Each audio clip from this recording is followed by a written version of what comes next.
They say growing old is like becoming invisible. But that's not quite true. You don't become invisible. One day, without warning, the world simply decides to stop seeing you. And when it does, it happens so quietly, so cruelly, you almost convince yourself it's your fault. That's what I told myself that winter afternoon. Maybe I hadn't smiled brightly enough. Wore the wrong coat. Asked for the wrong bus.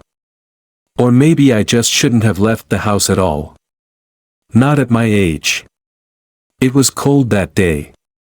Not the kind of cold that stings, but the kind that settles deep into your bones, quiet and unrelenting, like regret. The sky hung low, a dull sheet of pewter, and the wind scraped across the cracked sidewalks like it had somewhere angry to be.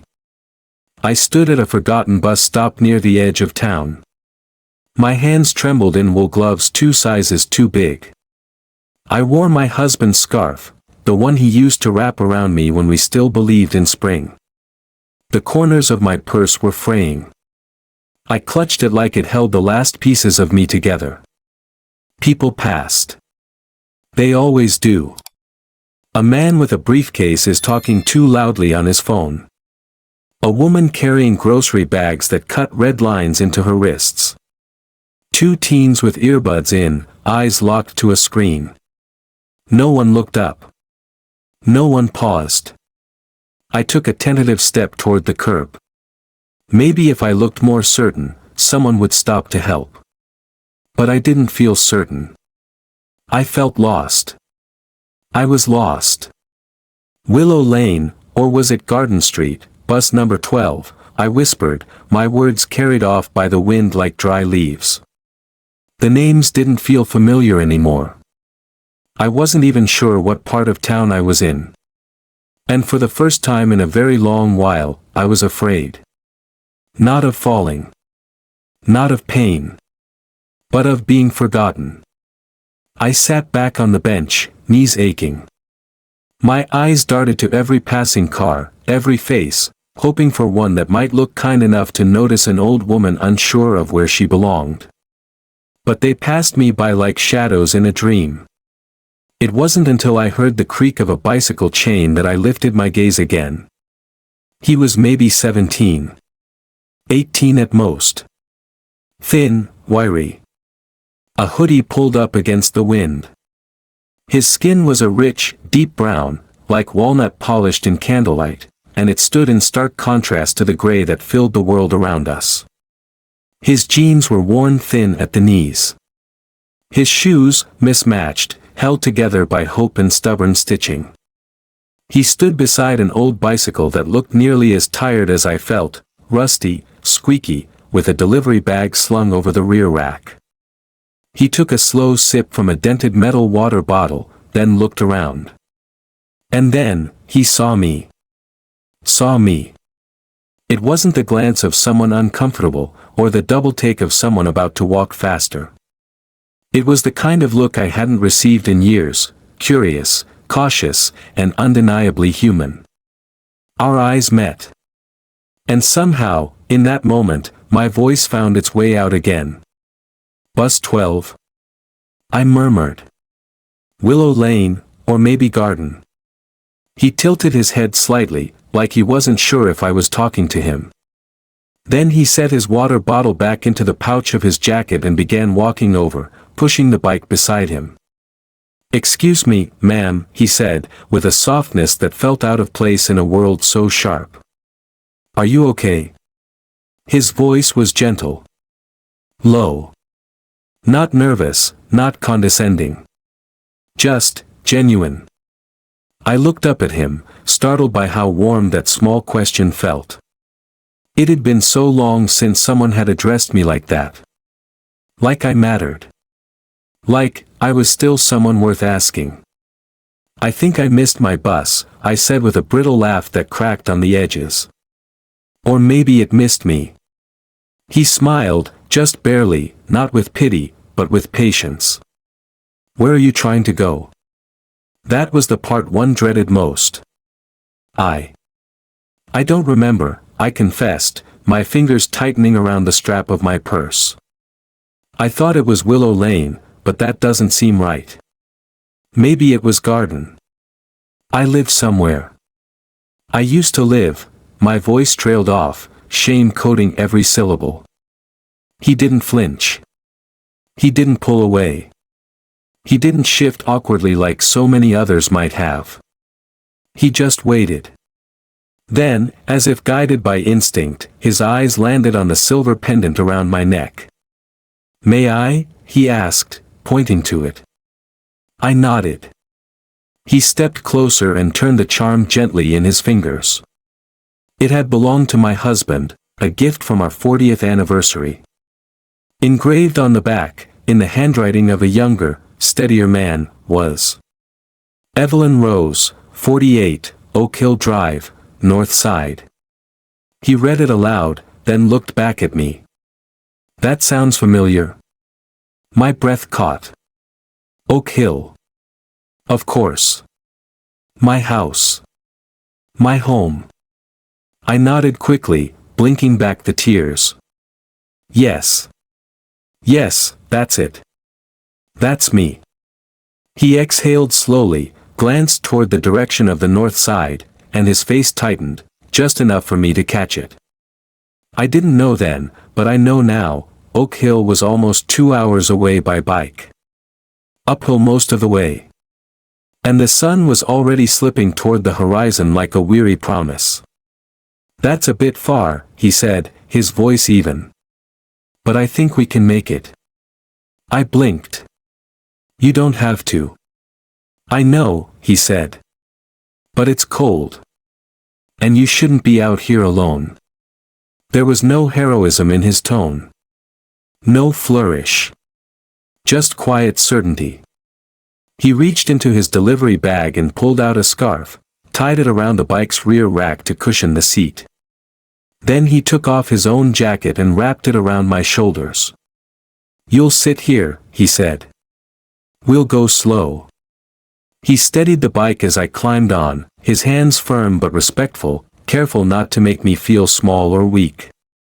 As we rolled forward, the wheels groaning under the added weight, I glanced back at the boy who had become my unlikely guide. "You remind me of someone," I said. He chuckled. "Yeah. My grandson," I whispered. "He used to wear shoes like those. Always scuffed. Always proud." He didn't correct me. Didn't explain. He just nodded. And pedaled. And so, on a fading winter afternoon, a teenage black boy with nothing but a rusty bike and a too-thin jacket became my lifeline. We passed through streets I no longer recognized. Through neighborhoods that blurred into one another. Every few blocks, I'd ask again where we were, and each time, he'd answer as though it was the first time I'd asked. "We're getting closer, ma'am. Just a bit farther." And I believed him. His legs didn't stop. Even when the hills rose like quiet giants and the wind turned cruel. He never complained. Never paused longer than to catch his breath. At a roadside gas station, he spent what I later realized was his last dollar on a cup of tea for me. When I insisted he take the first sip, he did. Then handed it back with both hands like it was something sacred. "You need it more," I said. He smiled. "Maybe. But you need it first." By the time we reached Oak Hill, the world had gone quiet. Night had fallen, and the frost had begun to bite. But I was no longer afraid. He helped me down. Walked me to the gate. Knocked once, then again. My caretaker answered. Panic on his face. Then disbelief. Then relief. "Miss Rose. Where have you been?" "I went for a walk," I said, then glanced at the boy. "Or a ride, I suppose." James ushered me in, fussing as he always did. He turned to the boy, offered dinner. A warm bed. A ride back into town. But the boy only shook his head. No need, he said. I should get back. He scribbled a number onto a crumpled receipt and handed it to James. In case she ever needs help again. Then he turned to me. Just for a moment. No farewell.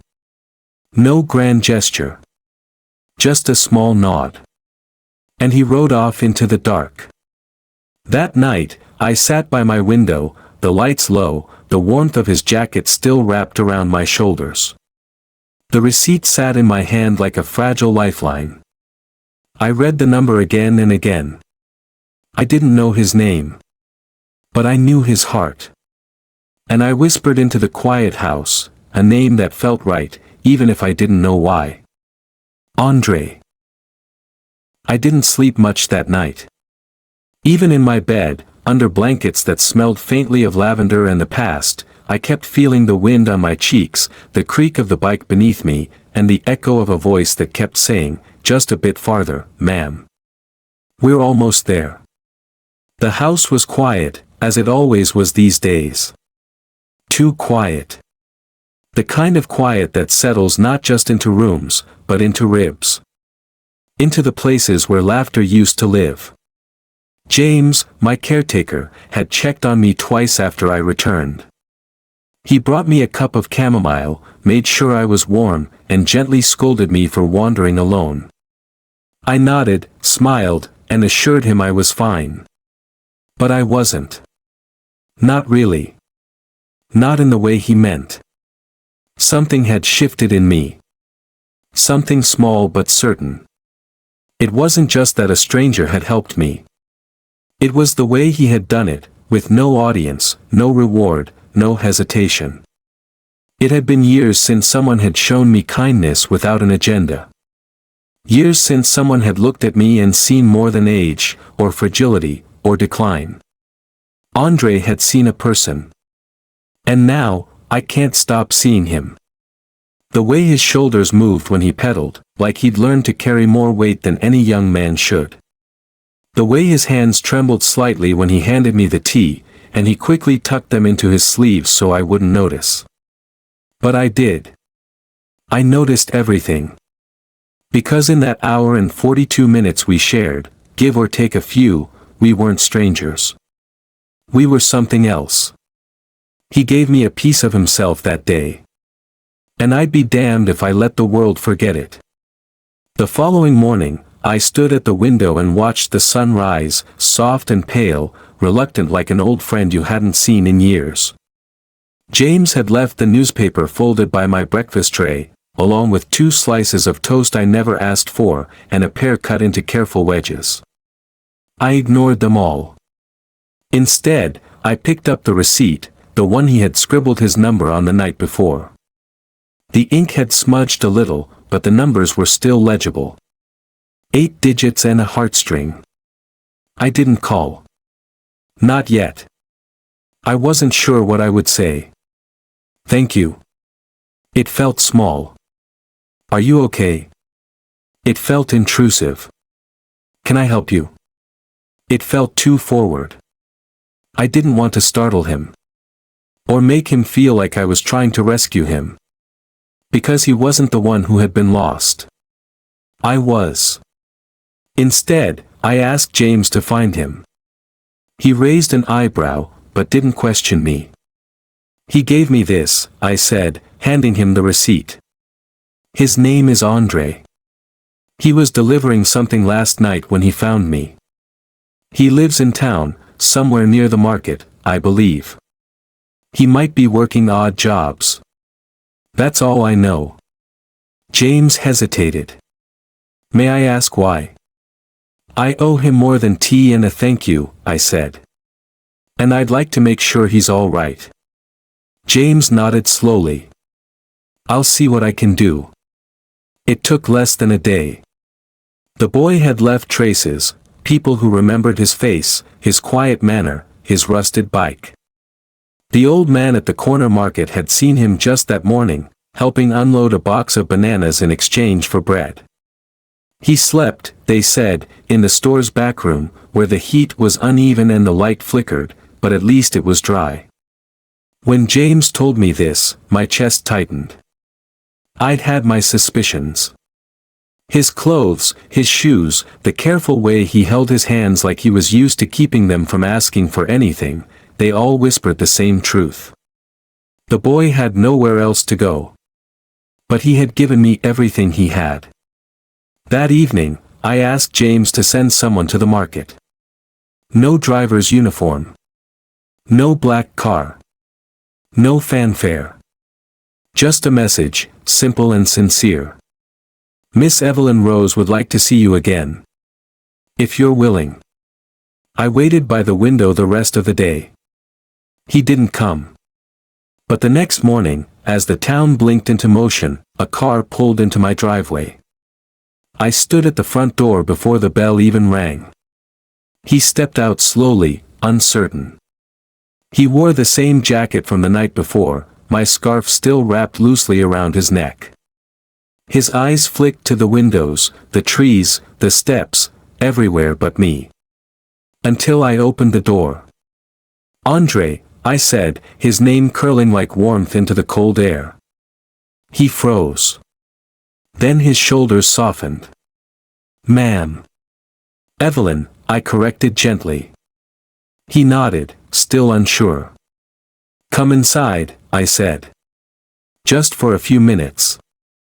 I led him into the parlor, an old room, all sunlight and books and dust that refused to leave. I gestured for him to sit, but he hesitated. "This is a nice house," he murmured. "It's only a house," I said, pouring tea. "It's people that make it a home." He said nothing to that. I placed a cup in front of him, added a slice of lemon, unsure if he took sugar. He didn't reach for it. Just stared at the steam like it might hold the answer to a question he hadn't asked. "I remember everything," I said finally. "Your hands. The way you pedaled. The gas station tea. Your voice." He looked down. "You helped me when no one else would," I continued. "And you didn't know who I was. You didn't ask for anything. You didn't expect anything." He shrugged. "Didn't feel right, leaving you there." "I know," I said. "That's what makes you remarkable." He shifted in his seat. "I'm not." I smiled. "May I tell you what I see?" He glanced up, eyes wary. But he nodded. "I see a young man with more dignity in his silence than most people have in their speeches. I see someone who knows hardship, but chooses kindness anyway. I see someone my husband would have admired. Someone my grandson might have become." Andre blinked, his throat bobbing once. "I'm not asking you to accept anything," I said. "But if you don't have a safe place to sleep tonight, this house has too many rooms. And too few people." He opened his mouth. Then closed it. "I'm not trying to rescue you," I added. "You rescued me. I'm simply offering you a space. A moment to breathe. To rest." He stared at his tea. "Just for a few days," I said. "No strings." The silence stretched between us. Not tense, but sacred. Finally, he looked up. "I don't like owing people," he said. "You don't," I answered. "But if it makes you feel better, think of it as me returning a kindness I never had the chance to repay." His lips tugged slightly. Not a full smile. But close. "Okay," he said quietly. "Just a few days." I nodded. But in my heart, I knew, he wasn't just changing his address. He was changing mine. That night, he stayed in the West Wing. The sheets were freshly laundered. The room smelled of cedar and thyme. I had James place a copy of To Kill a Mockingbird on the nightstand, not because I knew if he'd read it, but because it felt right. I didn't see him again until morning. He was already up. Already dressed. "The jacket is still too thin." His shoes were still frayed. But there was something different in his eyes. Not hope. Not yet. But the absence of fear. We shared breakfast. Quietly. Toast, scrambled eggs, and the smallest conversation. He told me about his mother. She'd passed 3 years ago. Cancer. He never knew his father. He'd lived with a neighbor for a while, then a cousin, but it hadn't worked out. Now he delivered groceries and packages, anything people would pay him for. Slept wherever he could. I don't mind it, he said. I stay out of trouble. Keep my head down. I didn't know what to say to that. Not yet. But I knew what I would say eventually. You were never meant to stay down. Just because life pressed you low doesn't mean that's where you belong. Not yet. But soon. Later that afternoon, he rode his bike back into town. Said he had to finish a few deliveries. I offered to send a car. He refused. When he returned that evening, I met him at the door. You came back, I said. Still your scarf, he replied, eyes flicking upward. I laughed, and it echoed through the hallways like a bell that hadn't rung in years. That night, I slept better than I had in months. And somewhere deep in my chest, a thought began to take root, soft and tentative. Maybe the boy with rusted petals hadn't just taken me home, maybe he had brought something back with him, too. It's a strange thing how a single evening can linger like perfume long after the person has gone. Not on your clothes. But in the very air of your life. That's what happened with Andre. He didn't speak much. He didn't ask for anything. He didn't fill the rooms of my home with chatter or music or movement. And yet, in the days that followed his arrival, it felt as if someone had opened all the windows and let life in again. He was a quiet presence, but he carried a gravity that made the walls lean in to listen. I remember waking early on the third morning. The sun had not yet fully breached the tree line, but I could hear the faint creak of the garden gate, the soft crunch of gravel underfoot. I parted the curtain and looked out the window. There he was. Andre, standing in the backyard, motionless, hands in his pockets, staring up at the sky like it held answers to questions he hadn't yet dared to ask. The light was gentle then, still blue, not yet gold. It washed over him and made his silhouette look etched, as if God had stopped time just to draw him there. He wasn't just a boy. He was a question mark in the shape of hope. I watched him for a long moment before I turned away. Something about him stirred memories I had long folded away, tucked into quiet drawers in my mind. I thought of my grandson, Elio, who had died before his 16th birthday. A car accident. A drunk driver. One night, one curve in the road, and he was gone. We never recovered. Not fully. My husband aged 10 years in 6 months. I aged in silence. Our home became a museum of mourning, quiet hallways, covered furniture, drawers that squeaked but were never opened. After Harold died, the silence only deepened. I moved through my days like a figure in a snow globe, visible, but sealed off. Until Andre. Until that creaky bicycle, that scarf wrapped around cold metal, and that soft, steady voice that answered me every time I forgot where we were. Something about him broke the seal. Maybe it was his stillness. Or the way he always offered first, even when he had nothing to give. Or maybe it was simpler than that. Maybe he reminded me that not all the good people had left the world. I began making breakfast just a little earlier each morning. Not because I expected him to join me. But because I wanted him to know there was a place set for him, should he choose to sit. Some mornings he did. Most times he didn't eat much, toast, a boiled egg, black coffee he pretended to like. But I saw the way his eyes softened when he entered the dining room and saw the napkin folded neatly beside his plate. He never said thank you. But he always nodded. And I knew what it meant. He began returning later each night from his errands. Still on that same bicycle, though James had offered to drive him. I never asked what he did in town, what deliveries, what odd jobs, but I noticed the way he tucked away dollar bills into a small notebook. Crinkled bills, folded with care. Every evening, he'd return with the scent of wind and street and steel on his clothes. He'd step into the kitchen, nod at James, glance in my direction, and then disappear into the west wing.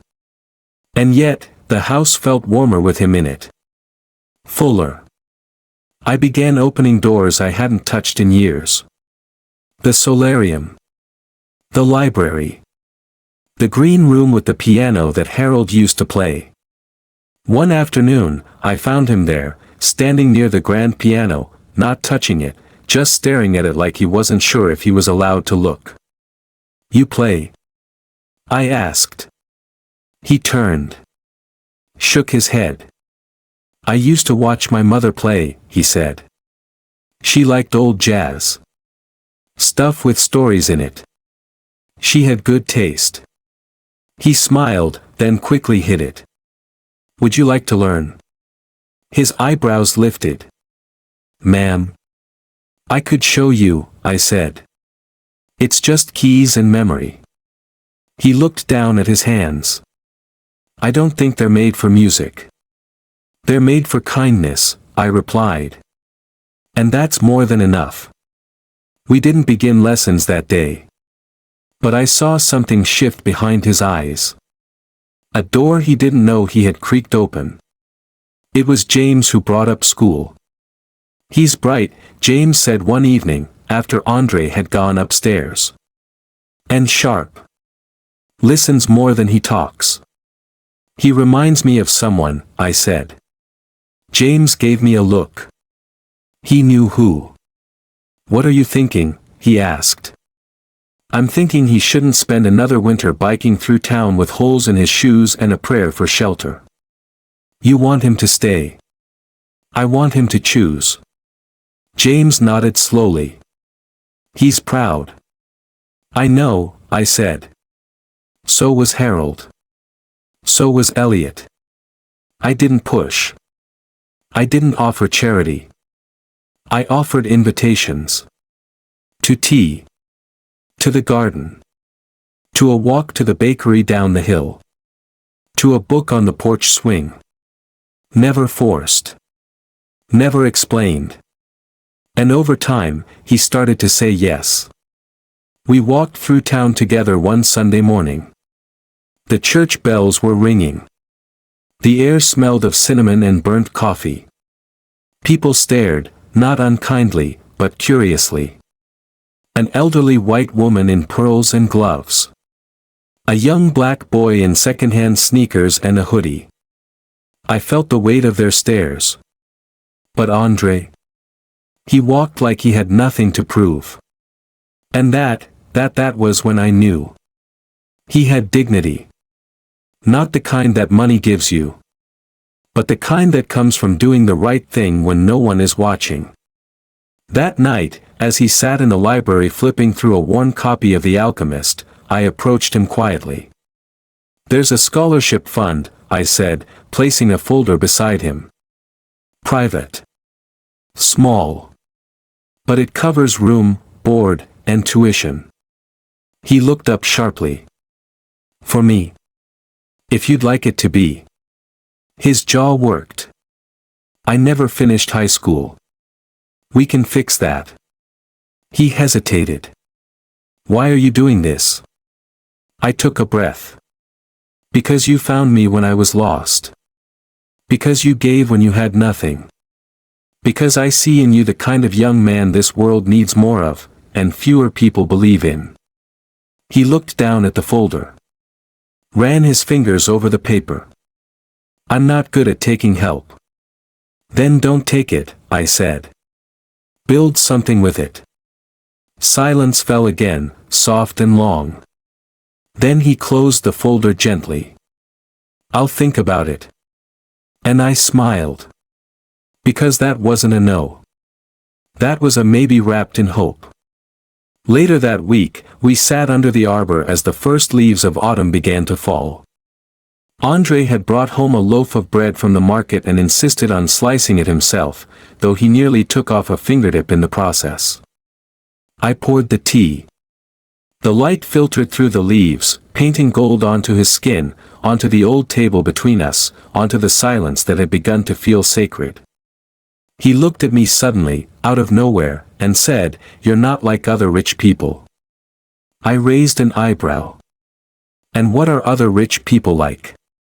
He smirked. "They don't talk about tea like it's a love language."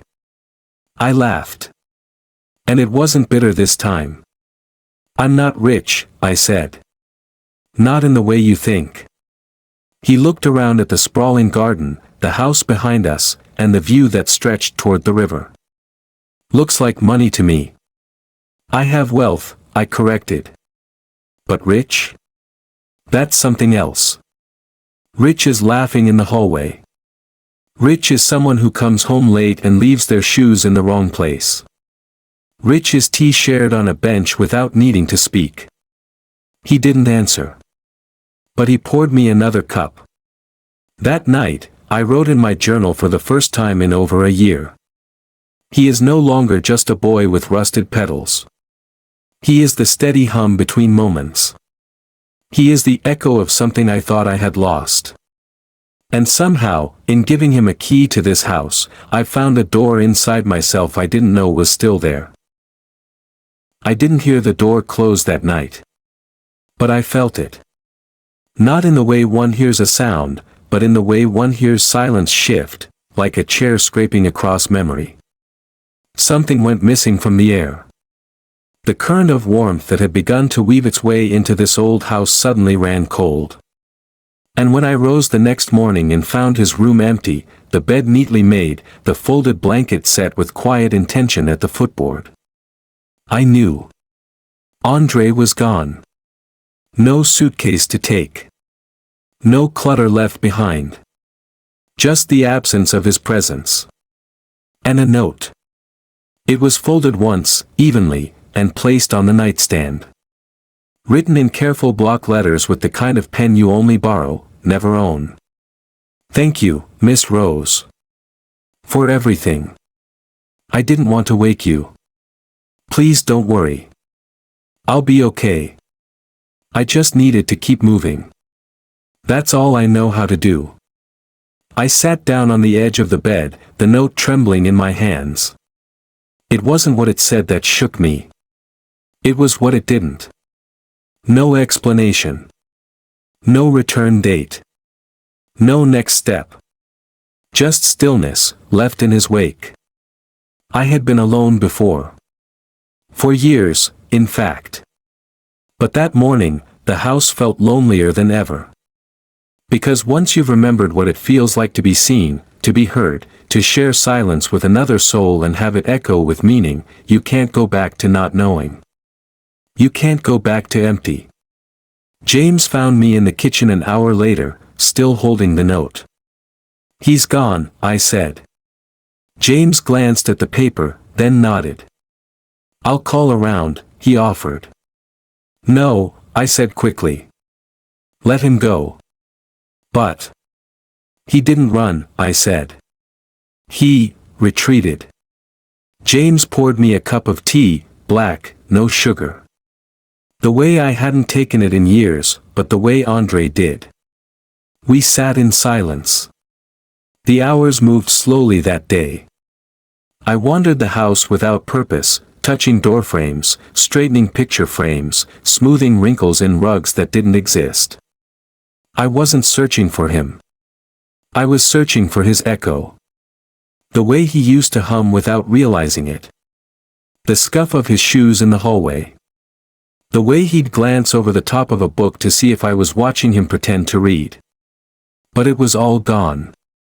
That evening, I returned to the garden bench beneath the arbor. The last of autumn's gold clung to the leaves like stubborn memories.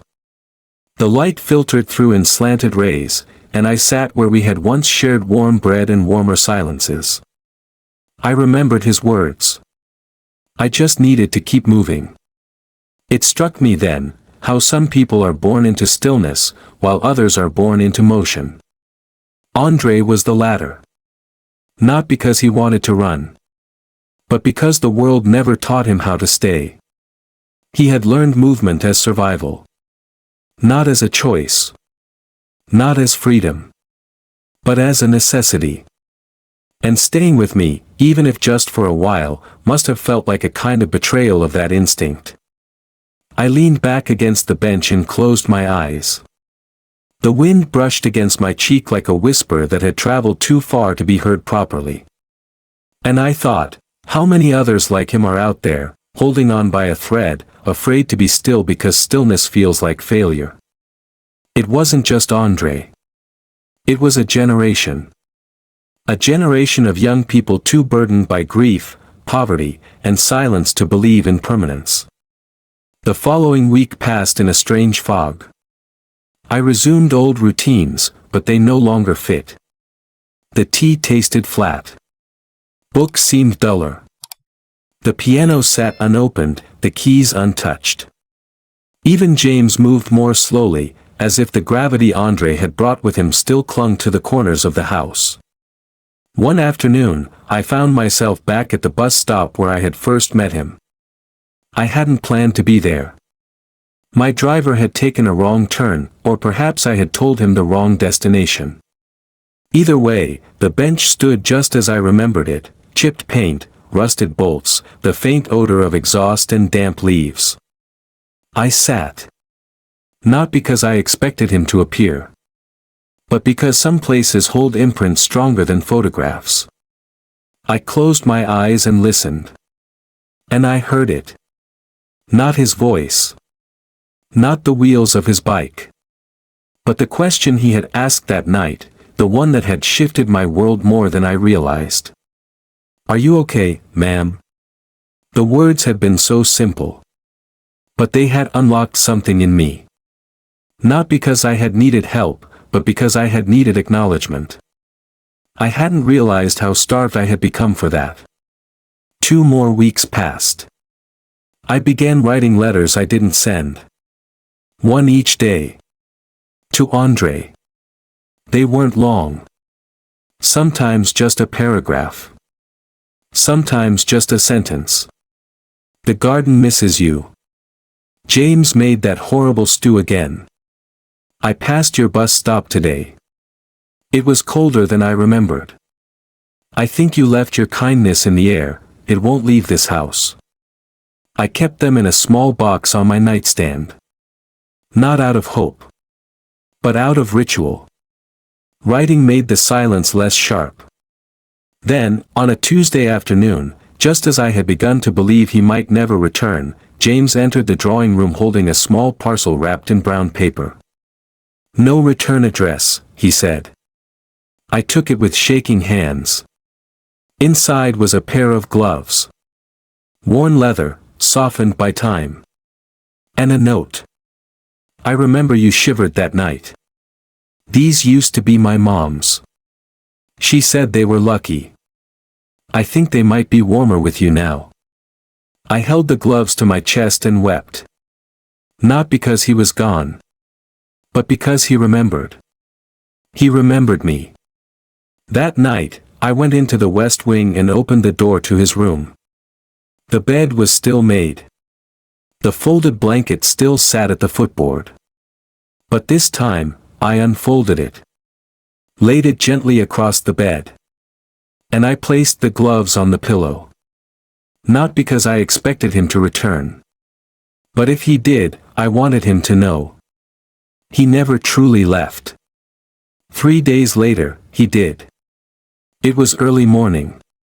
The sky hadn't yet broken open, and I was in the kitchen, warming my hands around a cup of tea. The back door creaked. I turned. And there he was. The same jacket. The same shoes. But something in his face had changed. A stillness. A question. And perhaps, finally, a hint of an answer. "I didn't mean to leave like that," he said. "I know," I replied. I thought maybe I wasn't supposed to stay." I stepped forward. "You left your gloves." He smiled, just barely. "I wasn't sure you'd want them. I wanted you." The silence between us was no longer awkward. It was earned. "I can't promise I'll stay," he said. "But I want to try." And that was all I needed. "Breakfast?" I offered. He nodded. We sat in the kitchen as the sky turned from indigo to pewter to pale gold. He peeled an orange. I poured the tea. And for the first time in a long while, everything felt exactly where it should be. There's something tender about beginnings that don't announce themselves. Not fireworks. Not brass bands. Just a soft knock on the back door of your life, too quiet to startle you, but too real to ignore. That's how it felt the morning Andre returned. No apology. No dramatic gesture. Just the return of a presence that had never truly left this house. Or me. He moved through the kitchen with the same quiet awareness, his steps lighter now, but still careful, like he didn't want to overstay a welcome that had never been revoked. We didn't speak much that morning. I poured tea. He peeled an orange. The sky shifted from dawn to daylight, and something unspoken settled between us. Not resolution. Not certain. Just a shared truth. We were both still here. And we were willing to see what might come next. The following week passed in rhythms we hadn't planned but soon embraced. He came and went. Sometimes for errands. Sometimes for air. He always returned by dinner, and slowly, he began to linger longer. He'd read in the library. Practice simple piano chords in the solarium. Ask questions, about the house, the trees in the garden, the books on my shelves. His mind was like spring soil, quiet on the surface, but ready to grow if someone would just believe in it. And I did. God help me, I did. It was one afternoon, as we shelled peas together on the back porch, that I asked him, gently, "Have you ever thought about going back to school?" He didn't look up. "I did," he said. "A while ago." "What happened?" He shrugged. "Life." I nodded, not pushing. But I could see it, just beneath the surface. A wound he didn't speak of. Not because it didn't hurt, but because it had been sore for so long, he thought silence was the only medicine. "Do you still want to?" I asked. He took a breath. "I don't know where I'd even start." "Then maybe," I said, softly, "we find that starting line together." That evening, I made 2 phone calls. One to an old friend of mine who still served on the board of a local adult education program. Another to a woman I hadn't spoken to in almost a decade, once my financial advisor, now the director of a quiet foundation that supported second-chance students. "I think I've found someone worth investing in," I told her. "Does he have a degree?" "No." "Work experience?" "Only of the invisible kind." There was a pause. Then she said, "You've never called me for a favor before, Evelyn. I'm cashing them all in now." 2 weeks later, Andre had a seat at a small community college, not as a charity case, but as a scholar under a grant we named in honor of his mother, the Marion Fund for Unseen Potential. He protested at first. "I didn't ask for this." "I know," I said. "But sometimes, the things we don't ask for are the ones we need most." He looked down, his voice barely a whisper. "She'd be proud." "I'm certain of it. I won't pretend it was easy." The first few classes were rough.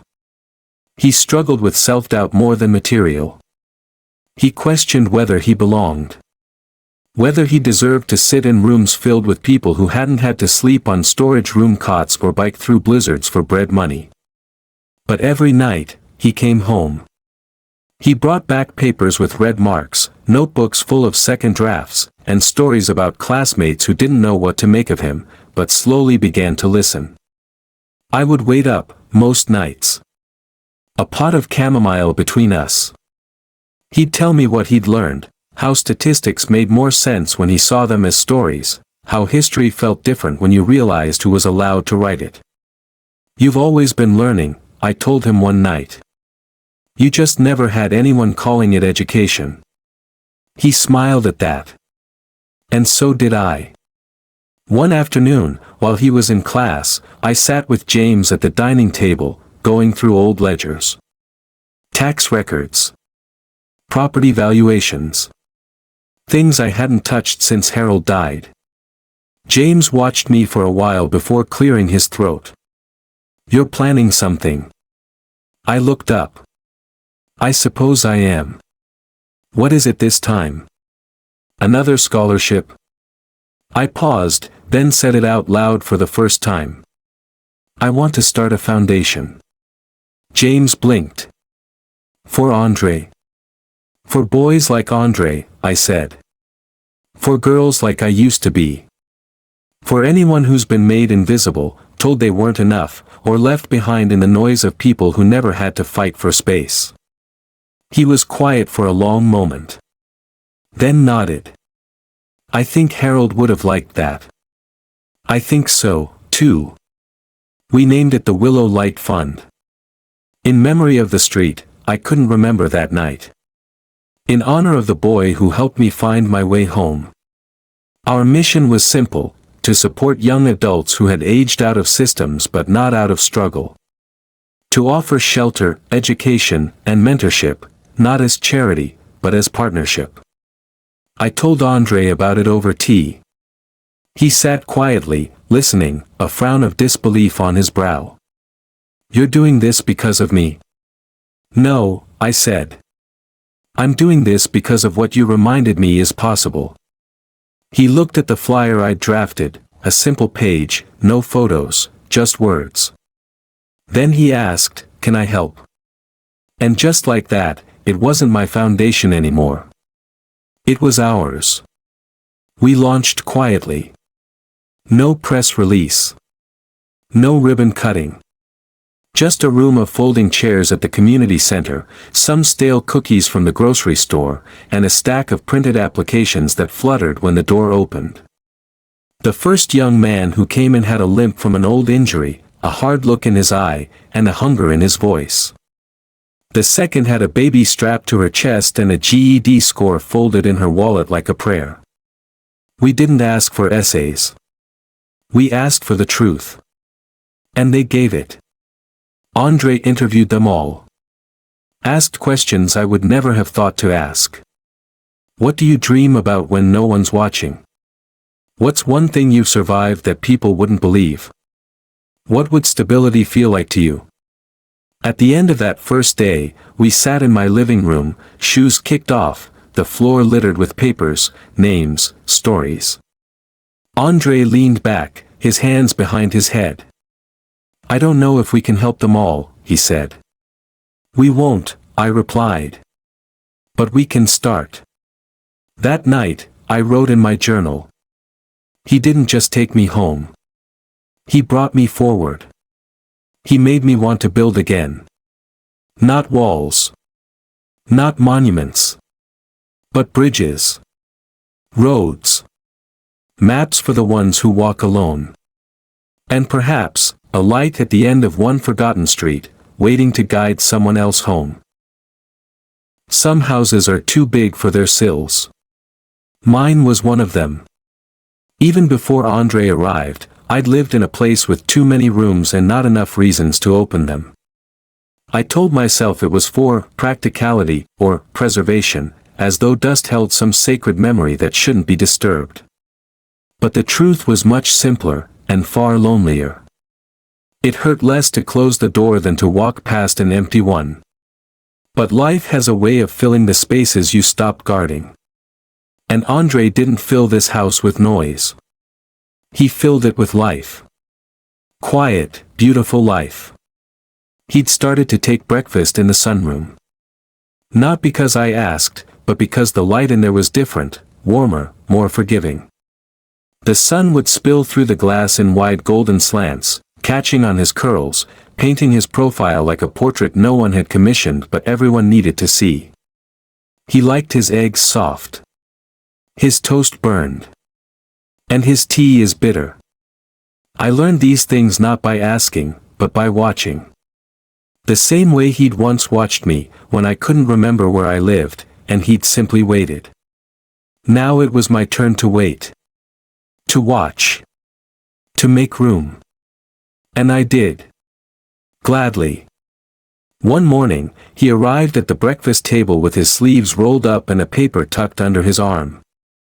"A job offer," he said, grinning like a child who just found treasure in the garden. "At the college?" He shook his head. "The community center. They want me to help run a youth program." My chest swelled with something that surprised me, pride. Not maternal. Not ownership. Just joy. "That sounds perfect," I said. He paused. "You think I can handle it?" "You've been handling more than that since the day we met," I said. "Only difference now is someone's finally paying you to do what you've always done." He chuckled. "Guess that's one way to look at it." Life settled into a rhythm after that. He'd come home with stories about the kids, some angry, some shy, some so full of questions that he could barely answer fast enough. He helped with resumes, with homework, with heartbreaks. And in return, they gave him something he didn't yet know how to name. Belonging. He began staying in on weekends.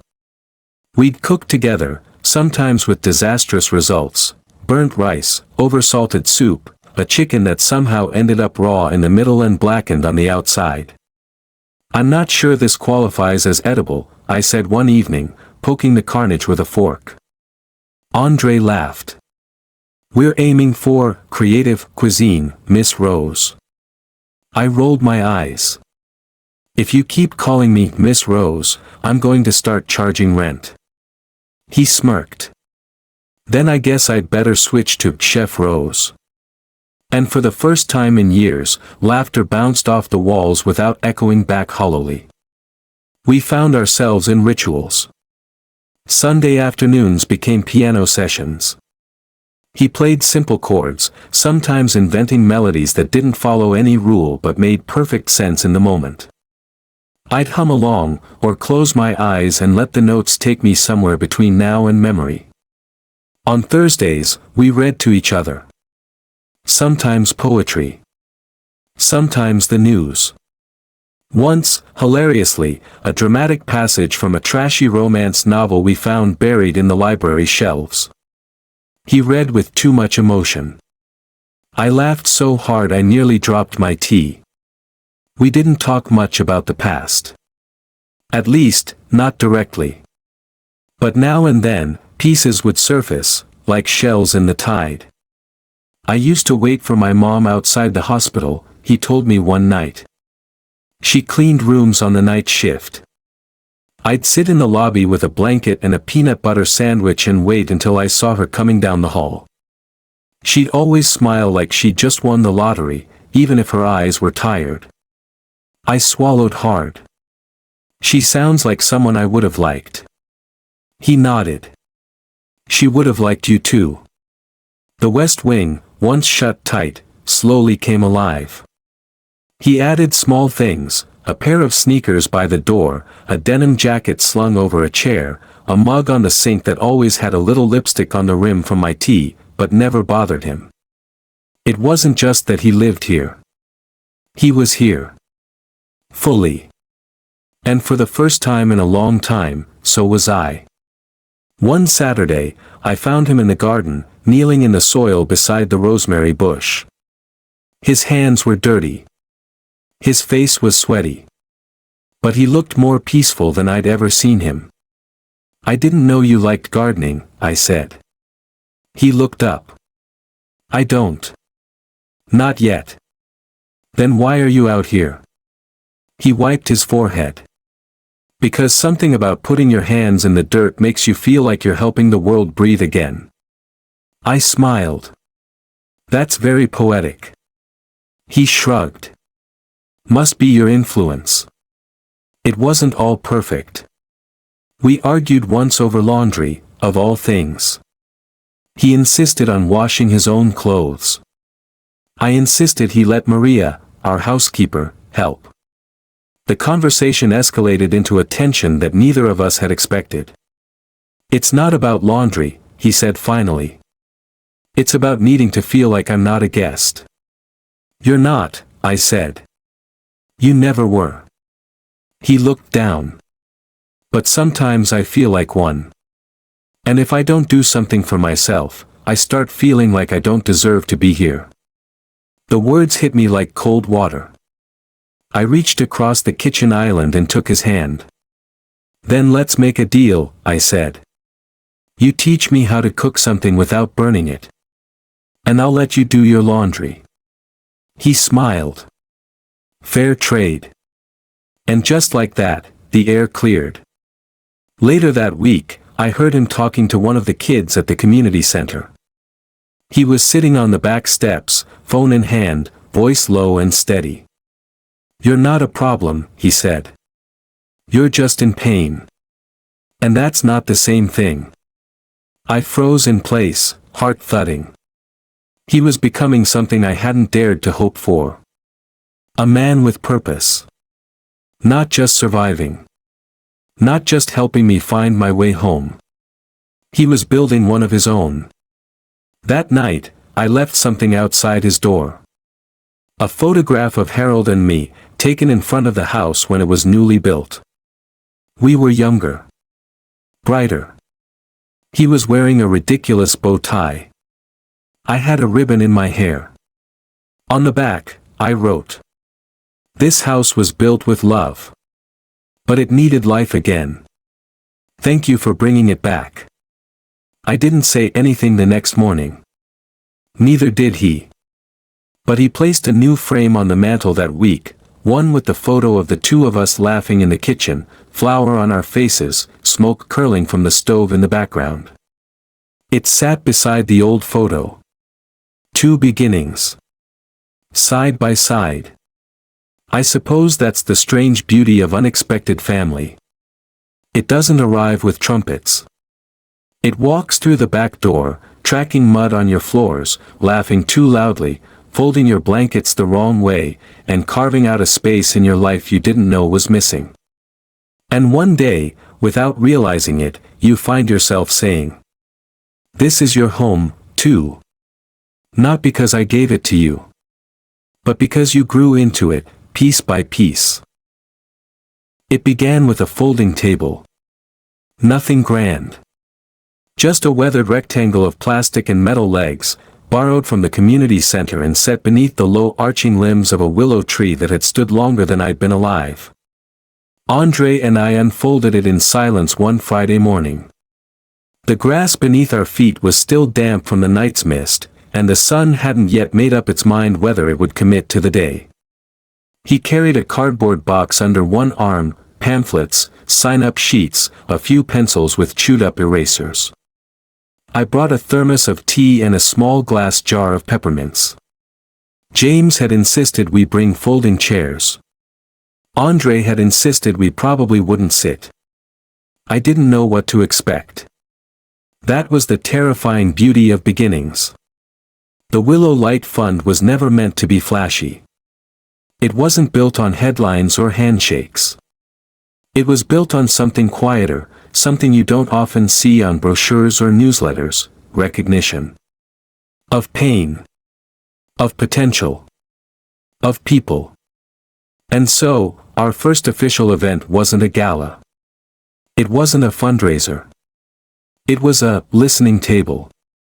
We set it under the willow tree at the edge of the park, the very place where I once sat with Harold on picnic blankets, years before the word widow curled into my name. We placed a sign next to the table, hand-painted in soft blue. Tell us your story. We're here to listen. And they came. Not in droves. Not all at once. But one by one, like waves that trusted the shoreline enough to reach for it. The first was a girl no older than 16, her hoodie pulled low, her eyes heavy with something more than fatigue. I didn't come for money, she said. Just needed to say some things out loud. Andre nodded. That's what we're here for. And so she talked. About the mother who hadn't spoken to her in days. About the counselor who said her grades weren't college material. About the part-time job that barely covered groceries, let alone dreams. We didn't interrupt. We didn't fix. We just listened. When she was finished, I offered her a peppermint. She took it like it meant something sacred. Maybe it did. By noon, there were 5 chairs gathered around us, all occupied. Some stayed. Some left and returned with friends. There were students. Grandmothers. A man who'd just been released from a 10-year prison sentence and wasn't sure if he still counted as a person. A waitress with 3 kids. A retired teacher who said, I'm not here to ask. I'm here to help. And all the while, Andre sat beside me, not as a leader, not as a founder, but as a neighbor. He had a way of making people feel seen. Not with big words or fixed smiles, but with stillness. With questions that had no judgment behind them. With presence. At one point, I turned to look at him and caught a glimpse of something in his expression, something I hadn't seen there before. Pride. Not the kind that puffs the chest or demands applause. But the kind that settles in the shoulders. That says, I belong here. And I realized then. He wasn't just building something with me. He was becoming it. Later that evening, after we'd packed up the table and folded the chairs, after the peppermints had all been taken and the sun had dipped behind the rooflines, we sat on the tailgate of James's truck, drinking lukewarm tea from the thermos. Andre tilted his head back, staring at the first star of the night. That was, he began. Something, I finished. He chuckled. You think it mattered? I think, I said, it was a start. He nodded. Then, quietly, you know, some of those stories today, they hit hard. I know. How do you carry them? You don't, I said. You hold them gently. You let them move through you. Like wind. He didn't answer. But I saw the way his shoulders dropped. Not in defeat. In understanding. Over the following months, Willow Light grew, not with fanfare, but with roots. We opened a small resource room in the community center, books, clothes, supplies. We held job clinics. Wrote letters of recommendation. Hosted hot meal nights where strangers became familiar over bowls of soup and stories. People began donating, one family offered an old computer. A local bakery provided bread twice a week. A man named Leroy, who hadn't spoken more than 2 words since his wife passed, started coming by to sweep the floor each morning. And Andre, dear, quiet, determined Andre, became the heart of it all. He no longer flinched when people thanked him. He no longer apologized when he spoke with conviction. He stopped asking if he belonged and started asking how we could expand. He drafted proposals, learned how to budget, and worked with James on logistics. He visited schools. Took meetings with social workers. Told his story not to inspire pity, but to remind others that getting back up is still part of walking. And through it all, we kept our rituals. Tea in the evenings. Music on Sundays. Garden walks when the day felt too heavy. He once told me, this house feels different now. How so? Like it's breathing again. I smiled. That makes 2 of us. One morning, I came down to the kitchen and found a handwritten note by the kettle. It wasn't from Andre. It was to him. From a boy named Malik, age 14. The handwriting was jagged. Misspelled. But honest. Thank you for listening to me. You didn't make fun of me when I cried. You said I wasn't weak. No one ever said that before. I think I want to be like you one day. I stood there a long time, holding that note. And I thought about the first note Andre had left me, the one beside his folded blanket, when he disappeared that night. Please don't worry. I'll be okay. I just needed to keep moving. And now here he was, still moving, yes, but no longer alone. No longer running. Now, he was leading. That evening, I framed Malik's note and placed it beside the fireplace, across from the photo of Andre and me. When he came home and saw it, he paused. You didn't have to. I know, I said. But you needed to. He looked at me. Then, for the first time since he'd walked through my door, he hugged me. Not politely. Not cautiously. Fully. Tightly. Like family. Later that week, we hosted our first Willow Light banquet. Nothing fancy. Just community center tables dressed in mismatched linens, local musicians playing in the corner, a slideshow of photos from the year, a garden being planted, backpacks being distributed, kids laughing, volunteers folding shirts. I gave a short speech, trembling only twice. But it was Andre who closed the evening. He stood at the mic, tall and sure, his hand steady. I used to think surviving was the best I could do, he said. But then someone saw me. Sat beside me. Listened. And didn't ask me to be anyone other than who I already was. He paused, eyes scanning the crowd. I want this place, this fund, this room, this movement, to be that seat for someone else. To be that silence where people can speak without fear. To be that light at the end of a hard street. I looked around the room. There were tears. But more than that, there were nods. From every age. Every color. Every scar. They understood. Because Andre was no longer telling his story. He was telling ours. That night, as we walked home beneath a sky full of stars, I said to him, "You've become the man I always hoped someone would let you be." And he said, "You became the person who helped me believe I could." There are moments in life that fold time in on itself. You find yourself standing in the present, staring at the past, and realizing they're no longer two separate things, but threads of the same fabric, finally pulled taut in your hands. That's how it felt when I stepped off the curb and walked toward the old bus stop. The one where it all began. The bench was still there. Weathered now. Paint peeling.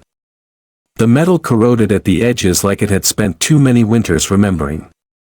I stood beside it, my fingers brushing over the cold backrest. For a moment, I closed my eyes. I could feel it again. The fear. The confusion. The cold air in my lungs. The helplessness of being forgotten in plain sight. And just as vividly, the warmth of a young voice cutting through it all. "Are you okay, ma'am?" I opened my eyes and turned. Andre stood a few feet away, hands in his coat pockets, watching me like he had that first evening, quiet, gentle, with that same soft stillness that made people feel safe just by being near it. "You sure you want to do this?" he asked. "I think I need to," I said. We sat on the bench together, shoulder to shoulder, as the early evening painted gold along the sidewalk cracks. It had been almost a year since that night. Since the bike. The scarf. The ride home. Since the boy with rusted pedals looked past what I'd forgotten and found who I still was. Do you remember what you were thinking that night? I asked. He was quiet for a moment, then nodded. I was thinking, if I helped you, I might lose my place to sleep. I blinked. I hadn't known that part. And I did. I looked at him, startled. You never told me. He smiled. Wasn't the important part. Then what was? That you smiled at me when I gave you the tea, he said. Like you didn't see a delivery boy. Or a kid. Or a black teen with holes in his jacket. Just someone who mattered. I reached over and took his hand.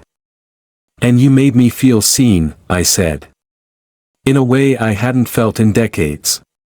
You reminded me that I was still here. Still human. He squeezed my hand back.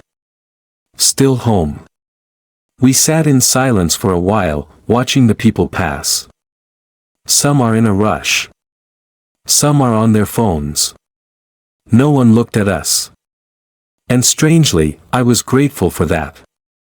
Because the world didn't need to witness this moment. It was ours. I've been thinking, I said. About how life has a way of finding us when we least expect it. Or maybe, when we finally stop expecting anything at all. Andre looked at me with those eyes that always listened more than most mouths ever could. I used to think legacy was something you left behind. A plaque. A building. A fund with your name on it, I continued. But I was wrong. He raised an eyebrow. You. I chuckled. Just once. He waited. Legacy, I said softly, isn't what you leave behind. It's who you carry forward. I turned to face him fully. And you, Andre Rivers, are the best legacy I've ever been part of. His eyes glistened, but he didn't look away.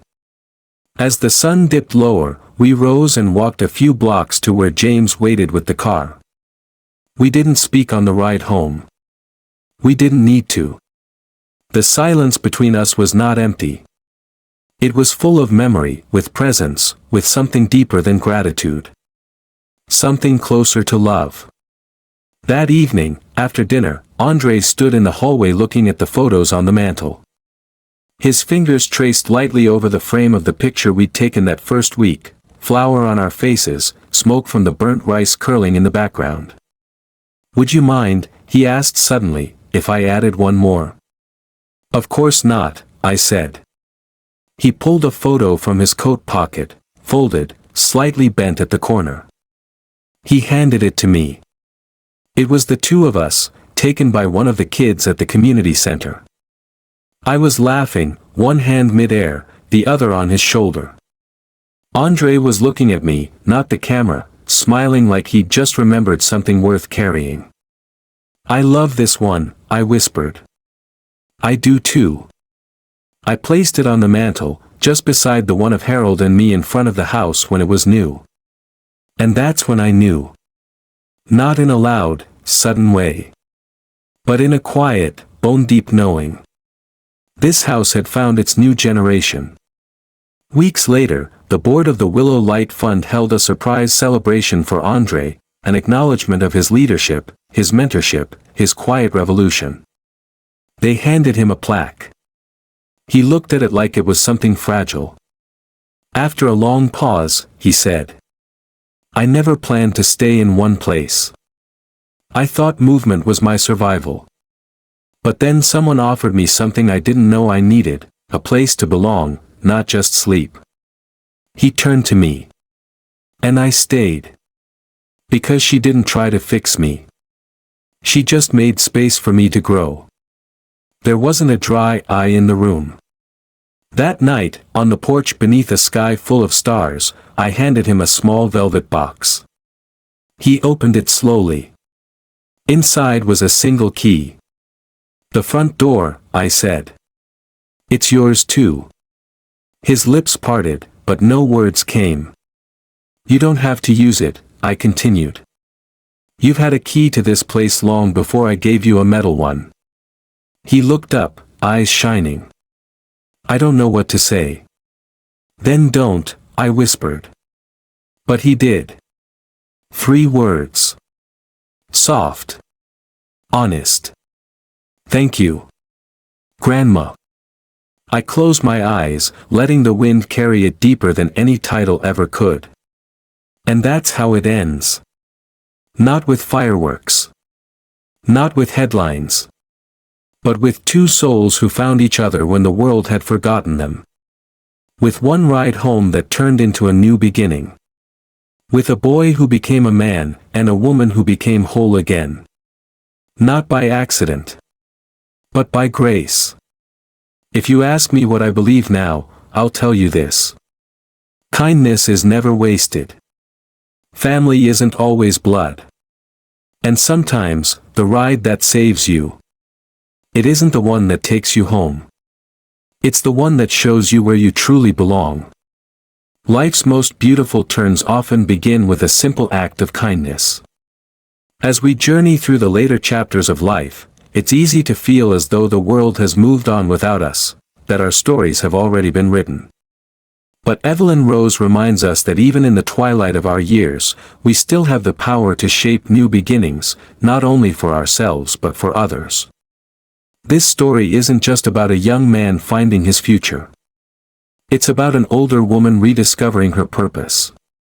It shows us that true wealth isn't found in bank accounts or real estate, but in the quiet bravery to care, to listen, and to extend a hand, especially when no one is watching. Whether you're 18 or 80, the message remains: it's never too late to create family, to open your doors, and to become the reason someone else finds their way home. Let this story remind us that we don't age out of love, hope, or relevance. Sometimes, the most meaningful chapters are the ones we write last. If this story touched your heart, please like, share, and subscribe to our channel. Your support helps us bring more stories of compassion, dignity, and second chances to life. And remember, you're never too old to make a difference.